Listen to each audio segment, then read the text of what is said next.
Yeah, I'm pretty sad for ASM Gambit, but at the same time too, if they can weather that early game, if they can weather that mid game, then they do scale incredibly hard. You know, Morphling, Wraith King, they will get to a point where they are ridiculous. The Morphling turns into Lifestealer, gets free rage and all that, but they have to get to that point. And versus Beastmaster Chen, it can be very hard to play for these greedy drafts.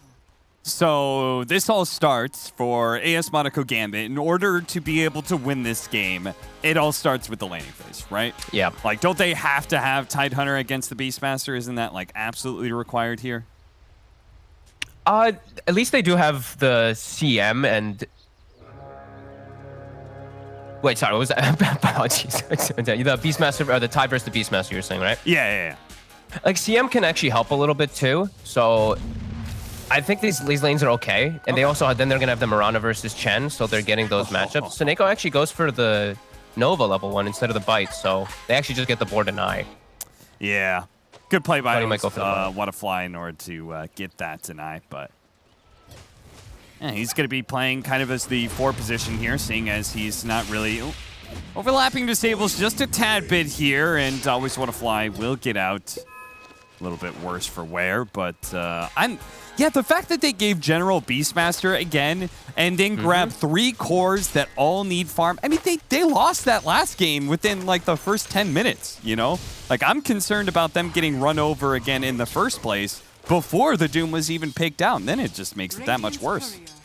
Yeah, no, I absolutely agree. I can't believe how they just went so greedy. But I know that it's an old school like VP thing that they used to think about. That's why I feel like it had to have been no one asking for this, because they used to do this all their games. They saw Doom picked and they would instantly respond with Morphling. That used to be a like true staple of VP. So maybe he just really wanted to have that matchup. Maybe he feels like he can do a lot in the game too. At the lane, you know, it can go pretty well for him. So maybe he can transition and be that space maker as a Morphling. I'm not seeing it so much, but maybe he sees it a little bit better of what plays he can make and punish around the map. Yeah, it'll be interesting to see how he functions as this mid Morphling, as no one does have a career of playing that a decent amount, but surprisingly, he actually doesn't have that positive of win rate with it. He's actually 22 games, 50% exactly. So, okay. Considering the fact that obviously no one has a much larger than 50% win rate on most of his heroes, considering his success on Virtus Pro. Nice first blood there for General as he comes across. Oh, the Courier too? He gets the Courier. Alrighty then. Oh my god. Always Wannafly just baited the hell out of Seneko with a Fairy Fire. He really thought he had him. Gets played. At least they did pull the Beastmaster out of the lane, so we're seeing Wraith King farming really well. So that's one fortunate thing that we are seeing for ASM Gambit. Nope. Hey, look, another one. Get that Rubik kill anyway. The hell was Always Wannafly doing stepping back up? Didn't he have like 1 HP? Yeah, kinda. Ooh, geez, that was a close call. V-Tune. I think they know he doesn't have rage, so they tried to get a gush arrow onto him and might have been able to kill him. It would have been a close call. He still has 5 stick charges to work with, but it seems like this top lane's going pretty well. I wasn't sure if that was going to be good for a Tidehunter, this new Lifestealer. I'm not sure how that matchup goes, but it seems to be all right. Yeah, it seems like I'm seeing Na'Vi liking the matchup a lot in comparison to what it used to be. You know, Open Wounds isn't a spell anymore, so your passive actually works really nicely versus Tide. All right. Oh, what the? Always Wannafly just cannot seem to keep himself alive in this series, so, well. Another Crystal Nova into the Ray Fire Blast, and it gets very deadly when you start getting those higher levels of crit up on the Wraith King and stuff, so. Yeah. Always Wannafly. Remember, you're the 4 position in this game. You know, Roger, he's the Chen player for your team. Seeing the battle up top, the Blightstone plus the Gush going versus V2, it is working pretty well. That damage is starting to push him away. Wonder if he gets the Chainmail to start just to counteract that minus armor. Yeah. Chainmail. Wonder if you consider the raid level 4 as well. Iceberg. That was a very close call. No one trying to make those trades because it is very efficient with the mid Morphling with the bottom build, so. Yeah. Iceberg always finds the Alpha Wolf. Every game that we've been casting him, he always is able to find either the Alpha Wolf or he gets the Ogre creep. He's always able to find it, so it doesn't seem like RNG at this point. As V-Tune. Rage gets used here. The arrow's going to go out. It will be dodged by V-Tune. But I saw that 2 salves in his backpack for the Mirana, so they are well prepared to keep up this pressure onto the Tidehunter, or onto the Lifestealer rather. Yeah, and so far so good. You know, looking at the last hits especially, they're doing a good job right now of at least putting pressure. Morphling is free farming, getting those extra denies too, so he'll have a good level advantage over Doom, and he will slow down Iceberg's game. So this is exactly what ASM Gambit does need to do in the game, at least in the start here. Get advantage in the lanes, and then make something happen of it. So you don't fall behind versus Beastmaster, who will take over the game.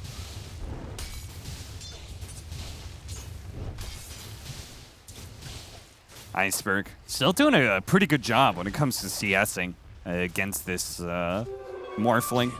He's a bit behind, but not by that much, and he'll probably get the level 6 around the same time, and then he can start becoming a real threat to the Morphling, potentially.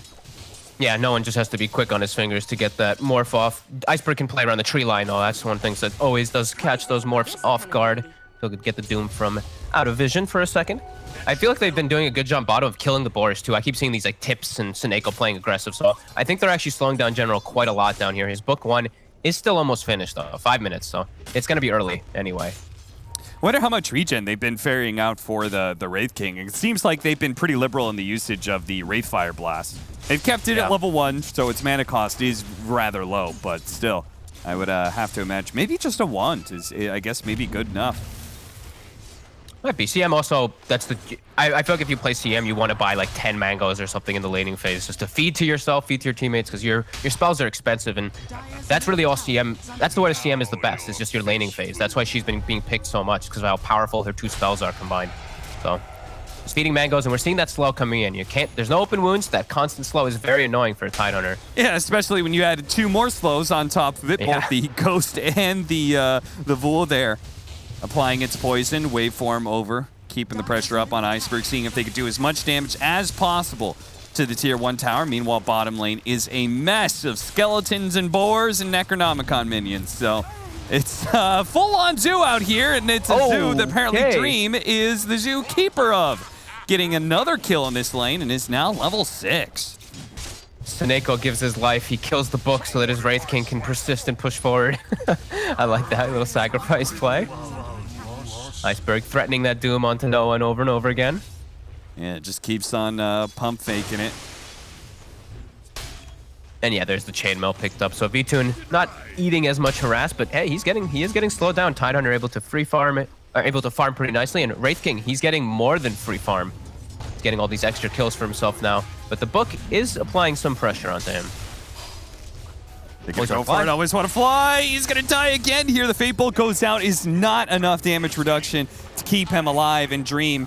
He does have mana to work with here, so Iceberg's rotation is all for naught. And no one can just beat on the tower with his Illusion Rune. Immersion's also in the area too. He can beat on it too. That is a pretty failed rotation for sure. And this, ASM Monaco, this is exactly how they should be playing the game. This is the dream for them, really. Having Wraith King and Morphling getting this farm with this greedy draft, a 2k advantage already. Nice. And of course, Iceberg gets a deny. Nicely done. Down by about 500 compared to his counterpart. Iceberg is just trying to stick somewhat close to even here. We'll see. The big difference, though, is between the Wraith King and the Lifestealer. Yeah. Book 1 gets summoned. They just frostbite it in place. Dream kills it off and gets an extra 50 gold for himself, too. Nicely done. Super early on, already killed 2 Necro minions. Yeah, it's amazing. I guess like boars, CM is really interesting in this matchup because if you kill enough early boars, they give up so much experience. You get the higher levels, you get the higher levels, you get the higher levels of the aura, and then you could just spam even more, killing more boars. Yeah. It's a weird kind of cycle that you can kind of go through in this lane. Yeah, and Seneko is instantly biting that, red Necro book, that melee Necro book every single time. So it just gets killed right when it's summoned. It's actually just giving gold. General might just wait till the second level of it before he does send it out again. But still, the same thing's going to happen. It's going to get bit and probably just killed immediately. So they have to play aggressive with it right away if he does summon his books from now on. Seeing no one making the first move out of the mid lane. All right, this is going to be quite the combo here. They're going to have to Ravage into the arrow. It does land. Very nice. AS Monaco Gambit score a big kill, and no one's rotation is not only going to help them get the carry kill on V2, but also take this tower. Oh my goodness, look at all these stacks. That is a large stacks here. That Who's makes gonna it clear even him, more though? concerning, though. If they take this tier 1 tower and they start, you know, invading into the jungle a little bit, if Tide finds those stacks, then that's going to be disastrous for Na'Vi. They're swinging over, and the thing is too is Na'Vi, who clears those stacks at a fast speed? They don't have a Shadow Fiend, they don't have a Titan or anything like that. It's a lot harder, a lot slower for them to clear in comparison. Immersion. Immersion. Pop, pop, pop. He's trying to stay ahead of V2, and V2 is slightly faster, though. We'll get that final swipe to get the kill. So the supports, both supports on the side of Gambit do end up going down here, but I believe the knowledge, I think they're aware of this. Let's see how Iceberg is able to clear through this. No one's in the area, so it looks like they are going to be fine. They are going to get all this. All right, nice. And they just used the Scorched Earth to kill it off, so that's the best AoE spell that I guess they did have to be able to clear it, so he'll have a good timing on his drum anyway. Yeah, only able to do one of those camps, though. Take another round. It's another small chance that maybe no one is in the area and takes some of that precious experience away. Dream already has an armlet done, and that is unbelievably fast. Phase armlet, it's 10 minutes. He's over 550 GPM at this point on this Wraith King. That is a fantastic start for them. With what felt would be a pretty decent pressure lane versus him, but the CM Wraith King, they persisted very nicely versus this Beastmaster. Yeah, that it certainly helps. They've taken 2 tier 1 towers already, but there's potentially a third one on the market here. I mean, Wraith King is such a natural at being able to pressure the lane that he's in. They managed to get another successful team fight in this bottom wave, especially with Siege Wagon coming in. That could be yet another tower, and Dream, he may even peak all the way up to 600 GPM. Yeah, with the greedy draft, they're the ones who are actually dictating the pace and able to pressure the lanes and towers. You know, the Beastmaster lineup's not able. The Beastmaster Chen lineup is the one who's getting their tower sieges at the moment. Always want to fly. We'll arrow the catapult to at least slow it down. But again, there's the book too. Another melee necro book does go down. Another 100 gold. Really good stuff from Gambit right now. Trying to deal with the Chen army as well, man. It is so valued that they have 2 supports that can just kill either Necronomicon minions, or when it comes to the Chen army, like, they've just got very low committal ways to be able to clear through some of this stuff on the ground. And they're putting pressure on all the lanes. Afterlife is pushing in mid. They're still pushing bottom slightly versus the Beastmaster. And no one, he's taking all the space for himself. It's a really good Morphling game if he's able to get away with this. The biggest threat for him is really just Doom. He's not really a threat of these constant stuns or disables. No silences besides that Doom either. So yeah, he's got a pretty free game if he's able to get this farm. And yeah, they've weathered the storm of that early game, which definitely is a bit concerning here for Na'Vi now going forward. Looks like they were kind of setting up there, seeing if they could get V2 if he goes up into the high ground. Let's talk about Lifestealer a little bit. I'm sure you watched the Nigma versus Viking GG series, right? That was where we saw, bottom lane, they do manage to catch Crystal Maiden. Nothing major there. What is sort of the timings of the new Lifestealer? What are we looking at? He has this decent thing where he can get his Maelstrom. It's this exact timing that he's going for, this like S and Y plus Maelstrom thing, where you do feel strong when you're fighting in these long duration team fights, but he still is a little bit weird.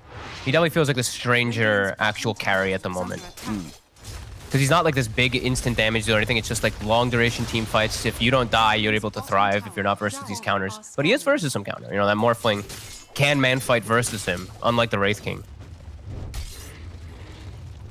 Only a 2,000 net worth lead, thanks in part to all these stacks that Roger has been doing. So Iceberg has made a really big comeback. His net worth is about even with the Morphling. TP down to the bottom lane with a stolen arrow. Always want to fly. He's going to try and TP out, but an arrow in turn from Immersion is going to put a stop to that.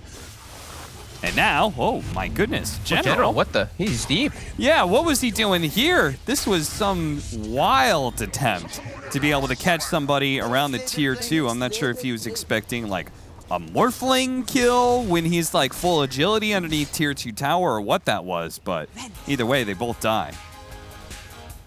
That's 4 deaths now for the Rubik. 4 out of the 7. Again, always want to fly, just giving up a lot this game. And their Chen, you know, Roger, he's been very quiet. He's just been sitting back, kind of stacking, not really looking to make any plays. Yeah, 7-5, 2K advantage. Na'Vi under the gun themselves now, as this Ravage is a big threat for them. Afterlife still needs another 1,000 gold for the Blink Dagger, but he is still plenty farmed with the Orb of Corrosion. Plus, I like the addition of the Morbid Mask. When you're matched up against these Beastmaster Chen heroes that have, again, so much stuff on the ground, an Anchor Smash can be a really big source of regeneration. Wow, they're actually going to try to go for this Rosh. If they get this Rosh, that's going to be really problematic for Na'Vi. I don't know how they're going to be able to defend versus these pushes that are going to come out when Afterlife is set up around his team. Like, their team fight on Na'Vi, it's strong if they get the Doom on the Tide, but if they don't get the Doom on the Tide, the team fight is just going to be a disaster. And Afterlife, he knows this. He's positioning himself far on the left side. General. He's going to come into the side. They've got the vision of Afterlife here, so they can kind of see a way to fight, but they can't really pull the trigger on it, apparently. They're just going to have to give up the Aegis to no one. Uh-oh. And look at no one's item build. He's preparing for getting doomed. Going for that status resist build, just some nice stats, too. Yeah, no, we do see ESL Monaco. They are setting themselves up for success in these next few moments of the game. Just keep applying this pressure, slowing down Na'Vi's game plan. And the greed is really paying off. You know, I haven't thought about this, but I guess with the new Satanic, or rather just purely the fact that it's not the old Satanic, Doom is probably a lot better in the game now. Right? Because it was used to be everybody would just get S and Y Satanic on all these carries because status resistance plus lifesteal is pretty insane, but no longer have that same kind of option. Stolen Leap, but Always Wanna Fly doesn't have a whole lot of mana to work with. He's got 2 more charges. Staying away from the arrow. TP out. This time around, Always Wanna Fly will survive. Seems like the first time he's actually survived the gank. As General is able to put some pressure bottom during that space being made, and they get to breathe a little bit as we will see VTune get some farm, and we will see Iceberg get a BKB. So now he has a little bit of easier access to walk into these fights, because as we do see, there's so many spells, so many different forms of control for that Doom just walking in. With BKB, he actually can pick and choose his target that he wants to go for. But in playing into Aegis, Na'Vi probably going to want to be a little bit hesitant about how they do jump, unless they see everybody pretty split up. Right now, Afterlife is all the way down bottom, away from his team. Looks like a trade-off here, potentially tier 2 for the mid-tier 1. Of course, Na'Vi, very happy to be able to take this tower, but they won't be happy if they lose out on the outpost experience at 20 minutes as a result of giving up that tier 2. So they definitely got to generate some sort of game plan for the next 3 minutes. Guess the game plan is going to be Iceberg run at the outpost to zone them away with his BKB. As Roger, he's found here by no one. And the roar does go off up on the north. It looks like on immersion. While Roger does get chased out, he will bait the Hand of God. Okay, so he'll use Hand of God. Iceberg will get Seneko. 2 supports down for 1. Not terrible, but they can't keep fighting because of the BKB that is down, plus the Aegis that is up. And no one turning into the Rubik. Get him tossed back there. Telekinesis enough for Afterlife to arrive. So they actually train 2 for 2 for supports, and they can take that outpost back if they want. VTune's going to need a lot of time before he's ever able to actually fight in this game, it feels like, versus the Morphling. They actually might be able to find Afterlife. Does get the blink away, though, so positioning now too close to tower. But yeah, I feel like he's going to have to wait until he honestly has, like, if he goes for the S&Y, it's like S&Y Scotty Basher. Like, the Scotty will help a lot if he's able to get it first to morph at some point, but no one's starting to prepare for all this, too. He's just going for Butterfly, going for this dodge, going for that evasion versus the Lifestealer, too, so he can stand toe-to-toe. Might be too much for VTune to deal with. The greed, as we said, is paying off for Gambit. These 2 cores might be too much for the Lifestealer to actually deal with. So yeah, Iceberg is really going to have to get these good Doom targets in the upcoming fights that will kick off. Yeah, no, it's a little bit concerning that because you have this Doom Tidehunter matchup, they want to be able to get the Doom on the Tidehunter, prevent the Ravage, but then it does kind of mean that Morphling has sort of a free game in a lot of these team fights if the Lifestealer, as you said, can't address him with enough items. It's just too many things that are going to be collapsing on. Like, the Wraith King is farming too well as well, so now it's like, who does Iceberg actually really want to Doom? You know, you never want to Doom a Wraith King, but in a situation where he gets a Reincarnate off, maybe you Doom him afterwards if Tidehunter wastes the Ravage. There's just a lot of targets that they have to worry about now because of how this early game has gone. Dream is a big problem. Like, I cannot... He is just so farmed on this Wraith King. He's been given absolute freedom in this game. well over that 500 GPM. Slowing down General, Seneko. Fortunately, thanks to that Frostbite, he does have ways to deal with the Warrior that was running at him. General's going to have to make a rapid escape out of here as he's forced a lot of rotations from AS Monaco Gambit up to this top lane. They've left no one still here since he does still have the Aegis.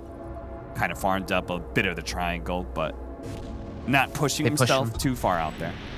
Yeah, they pushed him out of the outpost. They're able to reclaim it there. They have 30 seconds to get it back on Na'Vi. It's going to be really hard for them to actually swing over here with their book still on cooldown, I believe, for a moment, as well as General isn't even walking up there.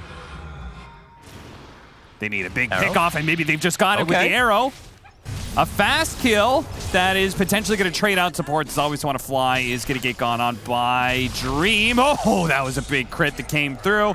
TP out from D2, and then, yeah, Gambit, they just park themselves up here, ensuring that they will get that experience advantage off the outpost.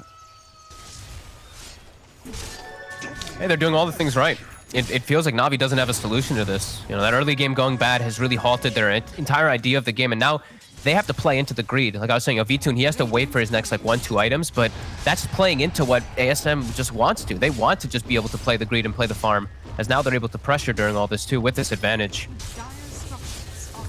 Vtoon pulling the creep wave back. They're going to pop the glyph here to deal with the next incoming wave, and see, with playing a bit greedy themselves and not forcing a whole lot of people to defend, seeing if they can get that tier 2 bottom lane. Rotations come in, though, from Afterlife and from Dream. They're going to catch Roger. No problem here is that crit. Not enough to one-shot him there at half health, but close enough. Bottom tower is under attack. I know, he just has to. This is the way that they have to play because of that early game. They're just splitting up. Iceberg now has Blink with the BKB, so he can jump in and pick the targets a lot easier. But still seeing that it's quite difficult for them. You know, Vtoon, I don't think that he's just ready. I think he just really needs to wait, unfortunately, for a Scotty where he's actually able to fight toe-to-toe versus these two, because it's a pretty big pickup if he is able to get it versus the Wraith King Lifestealer versus the Morphling Shift. It'll actually make his damage look relevant in the fights, as it really does feel like they're going to be severely lacking damage. Yeah. As the book dies every single time, and yeah, I don't see where else the damage really comes from unless it is the Lifestealer at this point.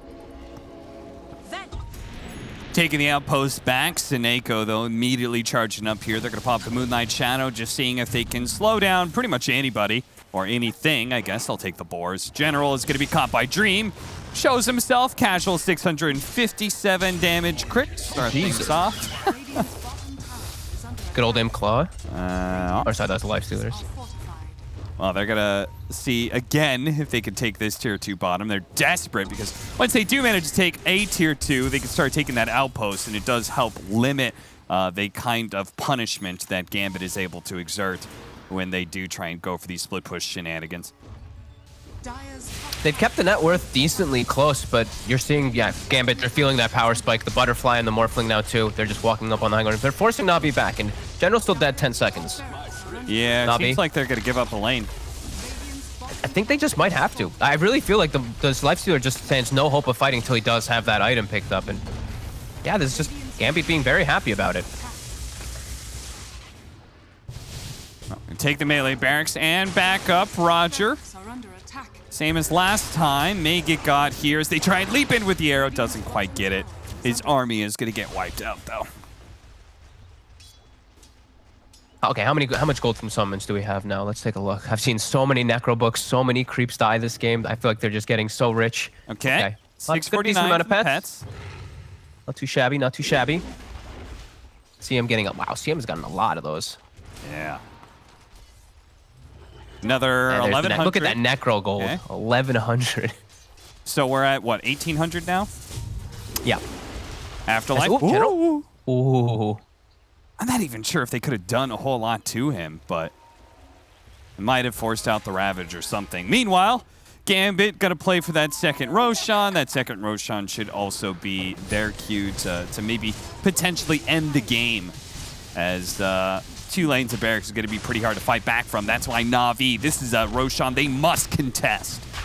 can they get the Doom on the Tide is the question, or which target does Iceberg go for? Smoke in, Ravage up, already got to the Morphling. The Aegis is going to be picked up with the Primal Roar. Actually knocks Dream outside of the engagement there, so they've just completely taken out the Morphling out of this. And now they're going to try and slow people down with no buyback on to no one. It's possible that Na'Vi can continue this fight. They got to be careful, though, of that Ravage. Afterlife turns around. Two-man Ravage catches two more on the outside. A four-man there with the Starstorm coming in, looking to try and finish up Iceberg, and he does manage to grab the cheese, eats that immediately, and Arrow pops over onto Dream, slowing him down, but now it's Na'Vi who have to try and escape away from Gambit's wrath. Dream on the front lines, just chopping fools down. He brings two cores and a third, and V-Tune is going to start getting away. V-Tune's actually going to pop back in here, see if he can get a fast kill onto Immersion, pops the Rage, gets one, drops the gem, doesn't manage to pick it up. He had a TP immediately, a smart little play. Meanwhile, Afterlife went by himself.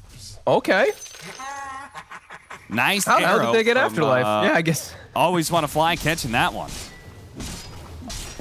Okay. That actually doesn't make it that bad for Na'Vi that they get that last cleanup kill there. Still showing that it's very tough for them to fight, even a 4v5, where they do have a cheese, as Dream... V-Tune can't fight versus him. He's not at that point. He doesn't have the items to be able to deal with this man, and it's going to take a couple more for this Lifestealer to actually be able to address this, and that's what we were concerned about, right? Like, he gets a phenomenal Doom, but there's a lot of other threats that Na'Vi has to worry about because of how this entire 20-something minutes, that was the first Doom, right? Yep. That was, I remember a lot of pump faking of Dooms. I remember a lot of Iceberg rotations that didn't actually result in a Doom because Gambit was ready for it. That was the first Doom that I can recall, at least a useful one, a big one. Yep. V-Tune? Gambit. Oh, thank goodness he did pop the Rage there. Otherwise, it might have been an awkward situation getting arrowed immediately like that. Middle tower is under attack. V-Tune's still too far behind these two cores to really be able to stand and fight them. Like, he needs Scotty, which we've been saying a bunch, but now it's also feeling like he needs the next item. He needs the MKB, because this evasion that's coming on 1-0, the Radiance, just this miss is also being applied. It just feels like they can only kill the target.